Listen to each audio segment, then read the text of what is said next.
Histoire de bien voir ce qui se passe dans ce tableau, nous allons ajouter quelques styles sur ce tableau pour en avoir un rendu un peu plus efficace. Nous avons la possibilité dans la balise ouvrante Table de mettre un attribut de largeur, width, et si je lui mets 80%, par exemple, voilà, notre tableau s'adapte à 80% de la largeur de notre page, 80% de la largeur qui est disponible dans le navigateur.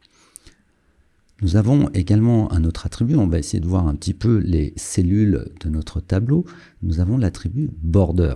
Donc, si je mets une bordure de 1 pixel, vous remarquerez maintenant que chaque cellule de nos tableaux ont hérité de la bordure de 1 pixel que j'ai mise sur la balise Table.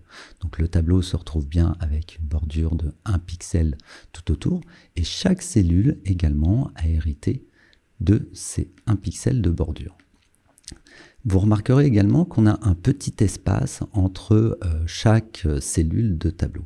Nous pouvons gérer cet espace avec l'attribut Cell Spacing. Donc nous pouvons le mettre à 0 également, ce qui a pour effet de fusionner cet espace, et vous voyez, on se retrouve avec un tableau on ne peut plus classique. Les cellules sont donc collées les unes aux autres.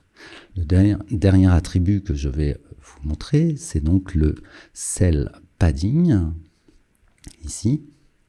Si je lui mets une valeur de 10, voilà, on s'aperçoit que ça augmente l'espace autour, à l'intérieur de la cellule, entre le contenu qui est affiché et le bord de la cellule. Alors voilà, nous on vient de mettre ces attributs sur notre balise Table.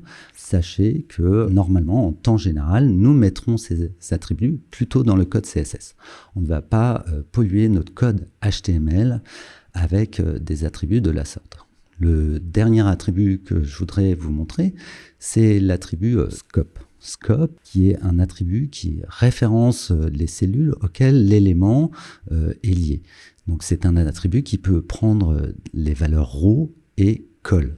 C'est-à-dire qu'il va essentiellement servir pour l'accessibilité pour les lecteurs vocaux. C'est-à-dire que là, par exemple, si je lui mets scope sur la cellule TH, je lui mets comme attribut colonne, col, le lecteur vocal saura que les TH correspondants sont à lire en termes de colonnes, qui représentent en fait les colonnes de notre tableau. Donc ici, je vais lui mettre également un scope col, et je vais faire la même chose pour les autres TH. Ce qui a pour effet au niveau visuel aucun changement, bien évidemment, puisque là nous parlons d'accessibilité.